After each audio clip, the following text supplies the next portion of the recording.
देश और दुनिया की तमाम छोटी बड़ी खबरों से अपडेट रहने के लिए हमारा चैनल सब्सक्राइब करें और नोटिफिकेशन के लिए बेल आइकन दबाएं। बीजेपी के फतेहपुर जिलाध्यक्ष मुखलाल पाल ने पूर्व केंद्रीय मंत्री पर लगाए गंभीर आरोप, पार्टी नेताओं से की शिकायत। उत्तर प्रदेश के फतेहपुर जिले में बीजेपी जिलाध्यक्ष मुखलाल पाल ने पूर्व केंद्रीय मंत्री साध्वी निरंजन ज्योति और पूर्व जिलाध्यक्ष आशीष मिश्रा पर गंभीर आरोप लगाए हैं।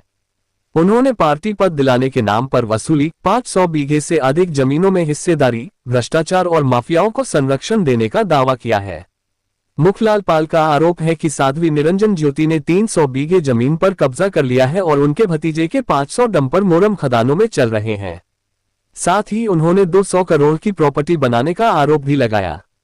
मुखलाल पाल ने मुख्यमंत्री योगी आदित्यनाथ और बीजेपी प्रदेश अध्यक्ष से शिकायत दर्ज कराई है।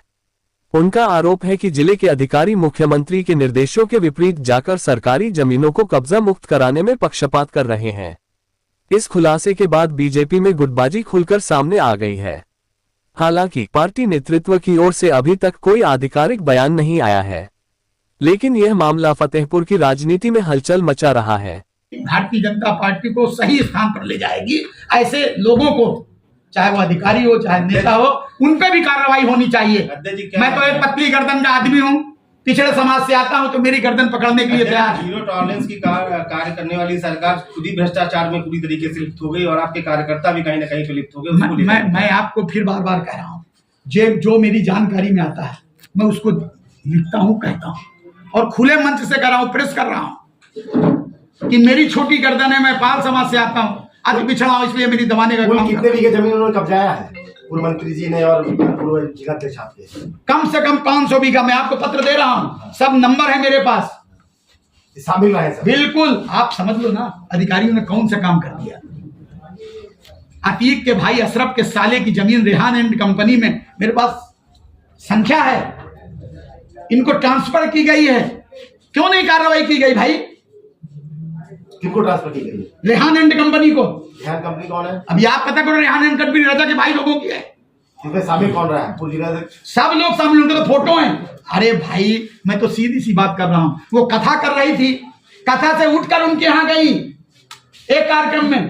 कौन सी ऐसी मजबूरी थी कि कथा छोड़कर उनके यहां गई?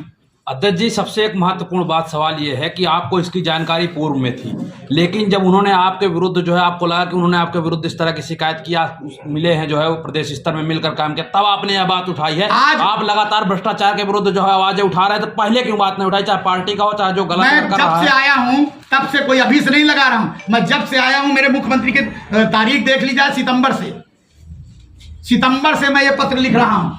मुख्यमंत्री जी के यहाँ से ही कार्रवाई हुई है। और मैंने जो इनके खिलाफ की बात आई, मैं अपनी पार्टी को, छवि को धूमिल नहीं करना चाहता था। क्यों नहीं करना चाहता था? इसलिए कि मुझे पेपर और फेसबुक में नहीं आना था। इसलिए नहीं आना था, जब आज इन्होंने पेपर में अपनी वाणी से कुछ कहा है, तब मैंने ये बात कही। चलो ठीक है।